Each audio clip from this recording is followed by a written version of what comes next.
தற்போதைய அண்மை செய்தி. நெல்லை மாவட்டம் சுத்தமல்லி அருகே பள்ளி மாணவர்களை ஏற்றி சென்ற ஆட்டோ மீது தனியார் பொறியியல் கல்லூரி பேருந்து மோதி விபத்து ஏற்பட்டுள்ளது.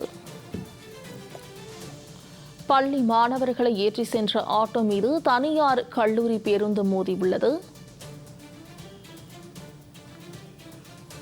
இதுகுறித்த கூடுதல் தகவல்களை செய்தியாளர் செல்வராஜ் வழங்க கேட்கலாம். செல்வராஜ், இந்த விபத்து குறித்த முழு விவரங்களை பதிவு செய்யலாம். நெல்லை மாவட்டம் சுத்தமல்லி அருகே தனியார் பொறியியல் கல்லூரிக்கு சொந்தமான பேருந்து என்பது அந்த வழியாக வந்துள்ளது. அதே போல சுத்தமல்லியில் உள்ள பள்ளிக்கு செல்லக்கூடிய 3 குழந்தைகள் மற்றும் அந்த ஆட்டோ ஓட்டுநர் அந்த வாகனத்தை இயக்கியுள்ளார். அந்த பகுதி சுத்தமல்லி என சொல்லக்கூடிய அந்த பகுதி என்பது தற்போது நேரடியாக வரக்கூடிய நேரத்தில் அந்த தனியார் பொறியியல் கல்லூரி ஓட்டுநர் குடிபோதையில் இருந்ததாக கூறப்படுகிறது.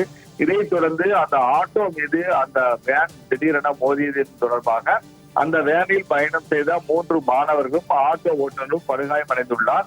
இதைத் தொடர்ந்து அந்த சம்பவ இடத்திற்கு வந்த சுத்தமல்லி காவலர்கள் அந்த மாணவர்கள் 3 பேரையும் மற்றும் ஆட்டோ ஓட்டுநர் ஆகிய 4 பேரை மீட்டு அங்கிருந்து 108 ஆம்புலன்ஸ் மூலமாக பாளையங்கோட்டையில் உள்ள அரசு மருத்துவக் கல்லூரி மருத்துவமனைக்கு அனுப்பி வைத்தனர்.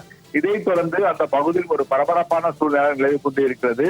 ஆட்டோவில் குழந்தைகளை அழைத்து சென்ற போது அந்த தன்னுடைய ஓட்டுநரின் கட்டுப்பாட்டை இழந்து அந்த வாகனம் என்பது ஆட்டோ மீது மோதியதாக முதற்கட்ட விசாரணை என்பது தெரிய வந்துள்ளது.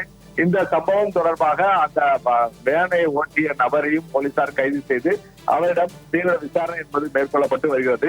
இந்த நிலையில் 2 மாணவர்கள் அதில் கவலைக்கிடமாக இருப்பதாகவும் பாளையங்கோட்டை உள்ள அரசு மருத்துவமனை நிர்வாகம் என்பது தெரிவித்துள்ளது. தொடர்ந்து அவர்களுக்கான தீவிர சிகிச்சை என்பது அளிக்கப்பட்டு வருகின்றன.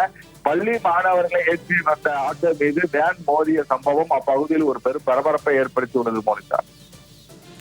செல்வராஜ், விரிவான தகவல்களுக்கு நன்றி.